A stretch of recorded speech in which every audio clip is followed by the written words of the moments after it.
যারা সাদ সাহেবকে মানেন, যেখানে বাংলাদেশের সব আলেমরা এক মঞ্চে এ কথা বলতেছেন যে সাদ সাহেব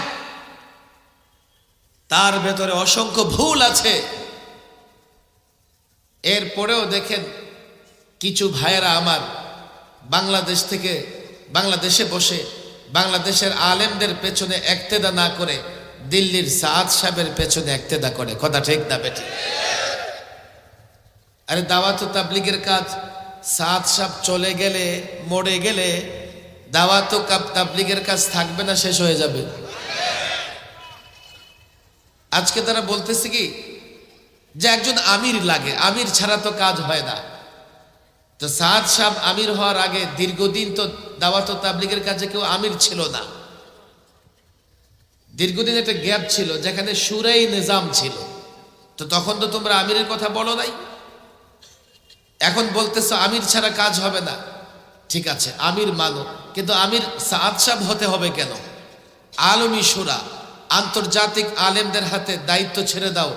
সাদ সাহেব চাইলে 1 মিনিটের মধ্যে এই তাবলীগের ঝামেলা মিটিয়ে ফেলতে পারে। তিনি যদি বলেন আজ থেকে আমি আমির নই, আমি ওলামাদের হাতে, বিশ্বের আলেমদের হাতে দায়িত্ব ছেড়ে দিলাম, আপনারা কাউকে আমির বানিয়ে কাজ করেন, সঙ্গে সঙ্গে তাবলীগে যে অস্থিরতা আছে দূর হয়ে যাবে। কথা ঠিক না বেঠে? এর মানে সমস্ত অস্থিরতার পিছনে দায় ওনার। ওনার ইমারত লাগবে, ওনার আমিরই লাগবে। মনে হয় যে উনি কোনদিন মরবে না। আমাদের লোকেরাও মনে করে যে উনি কখনো মরবে না, কেন ওনাকে আমির লাগবে? তোমরা আমির চাও, ওলামা একরাম বসে যাকে আমির বানিয়ে দেবেন সেই দাওয়াত ও তাবলীগের আমির হবেন। কথা ঠিক না বেঠিক? তাদের গোরামির কারণে দাওয়াত ও তাবলীগের কাজে আজকে অস্থিরতা চলতেছে। সেটাই আমরা বলেছিলাম। কাদিয়ানীরা মির্জা গোলাম মাহমুদকে ধরে একটা আলাদা মাযহাব তৈরি করে ফেলেছে, আলাদা ধর্ম তৈরি করে ফেলেছে। আমার ভয় হচ্ছে দাওয়াত ও তাবলীগের সাদ সাহেবের অনুসারীরা যদি এইভাবে সাদ সাহেবের নাম জপতে থাকে, একসময় ওরা আলাদা একটা মাযহাব তৈরি করে ফেলবে। আমি আলেমের ছাত্র জনতাকে বলি, দাওয়াত ও তাবলীগের কাজ অত্যন্ত গুরুত্বপূর্ণ। ওলামাদের সঙ্গে কাঁধে কাঁধ মিলিয়ে, ওলামাদের সঙ্গে মিলে মিশে দাওয়াত ও তাবলীগের কাজ করব তো ইনশাআল্লাহ। সর্বশেষ কথায় আমি চলে যাই। দেখেন, এখন একটা পরিবর্তিত বাংলাদেশ। আমি কালও এ কথা বলেছি। এখন দেশে কেউ কেউ আমাদেরকে মালি মনে করে। মালি, মালি বুঝেন তো? মালি বুঝেন না? বাগান যে সাফ সাফাই করে তারে কি কয়? আরে বলেন না কেন? মালি বুঝেন তো? বাগান যে রক্ষণাবেক্ষণ করে তারে কি বলে? মানে ধরতে বলতে পারেন বাগানের কর্মচারী। কালও আমি বলেছি, একদল মানুষ আমাদেরকে মালি মনে করে আর তাদেরকে মনে করে মালিক।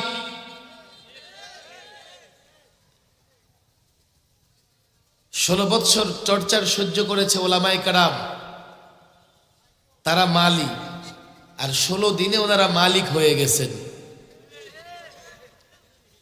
মালিক হয়ে গেছেন ওনারা। কোন সিদ্ধান্ত নিলে আলেমদের জিজ্ঞেস করেন না। আরে আমরা তো এ কথা বলি না, তোমরা যে কোনো সিদ্ধান্তে আমাদের ডাকো। আর আমাদের সময় কোথায়? আমাদের সময় কোথায়? এই যে দেখেন, আপনারা এখানে হাজার হাজার মানুষ বসে আছেন, আমি নগণ্য কিছু কথা বলতেছি। আমার পক্ষ থেকে আপনাদের জন্য 1 পয়সার কোনো হাদিয়া আছে? উল্টো আমারে হাদিয়া দিবেন, গাড়ি ভাড়া বহন করবেন।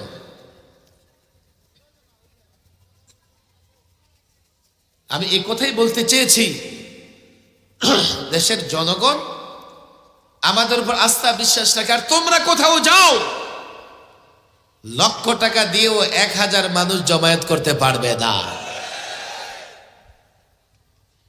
দেশের মানুষ আমাদের দায়িত্ব দিয়েছে। আমি একথা বলি না সব জায়গায় আমাকে ডাকো, তবে আমি বলি দেশের মানুষ যে ক্ষেত্রে আমাকে দায়িত্ব দিয়েছে, কোন ক্ষেত্রে দায়িত্ব দিয়েছে? আমি যাতে হালালকে হালাল বলি, হারামকে হারাম বলি, আমি যাতে দ্বীনের পাহারাদারি করি, আমি যাতে কোরআনের ব্যাখ্যা করি, আমি যাতে হাদিসের ব্যাখ্যা করি, আমি যাতে মানুষকে ইসলামের পথে দিক নির্দেশনা দেই, এই দায়িত্ব, এই অধিকার দেশের মানুষ আমাদেরকে দিয়েছে। তোমরা যখন ধর্মের ব্যাপারে, দাওয়াত ও তাবলীগের ব্যাপারে কোনো সিদ্ধান্ত নেবে, তোমাদের উচিত ছিল আমাদের সঙ্গে পরামর্শ করবে, আমাদের সঙ্গে পরামর্শ করে সিদ্ধান্ত দেবে, আলেমদের সঙ্গে পরামর্শ করে সিদ্ধান্ত দেবে। তোমরা পরামর্শ করতে পারোনি কেন? আমাদের মালি মনে করেছো, আর তোমরা হয়ে গেছো মালিক। অথচ বাংলাদেশের জন্য গত 16 বছর রক্ত দিয়েছি, জেল খেটেছি, জুলুম সহ্য করেছি। আজকে 16 দিনে মালিক বনে গেছো। পরিষ্কার বলছি, আমরা মালি নই, আমরা মালিক। অধিকার জনগণ দিয়েছে। আলেম ওলামাদের জিজ্ঞেস না করে, আলেম ওলামাদের সঙ্গে পরামর্শ না করে ইসলাম, দ্বীন, ধর্ম, তাবলীগ নিয়ে কোন সিদ্ধান্ত কেউ গ্রহণ করলে তা মানা হবে না, হবে না।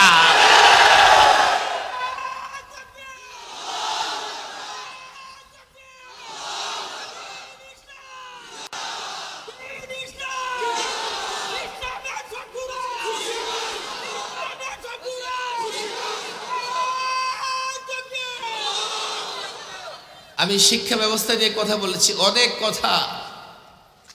গত বছর এই সময় আমি সরকারি মেহমানখানা থেকে বের হই, বারবারই আমাকে মেহমানখানায় নিছে। 11, 13, 14, এরপর আবার 21, 22, 23-এর একটা অংশ ইচ্ছে মতো মেহমানদারি করছে। এবারও প্রায় 1.5-2 মাস বিশেষ মেহমানখানা রিমান্ডে ছিলাম। আমি একটা কথা ভুলে গেছিলাম যে রিমান্ডে কত কষ্ট করেছি আমরা।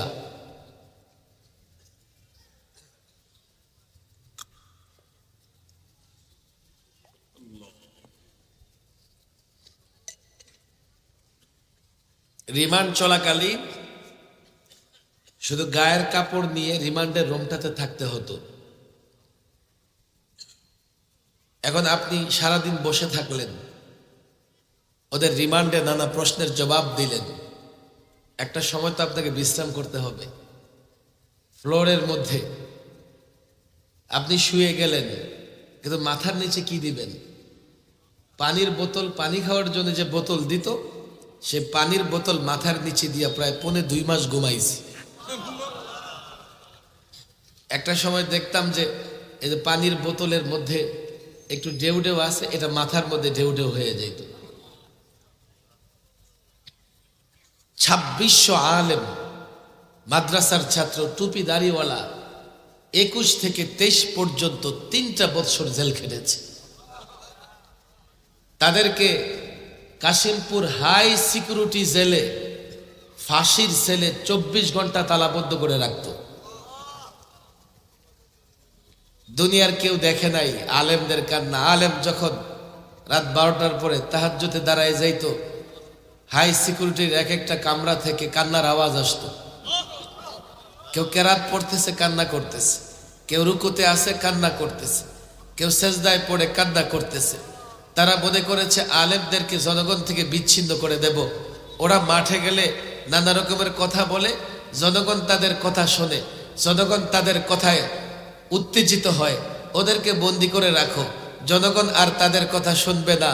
কিন্তু জনগণকে তো আলেম থেকে দূরে রাখতে পেরেছ। আলেম যখন চোখের পানি ছেড়ে কেঁদেছে, আল্লাহকে দূরে রাখতে পারো নাই। এই জন্য পতন কেমন হয়েছে দেখেন।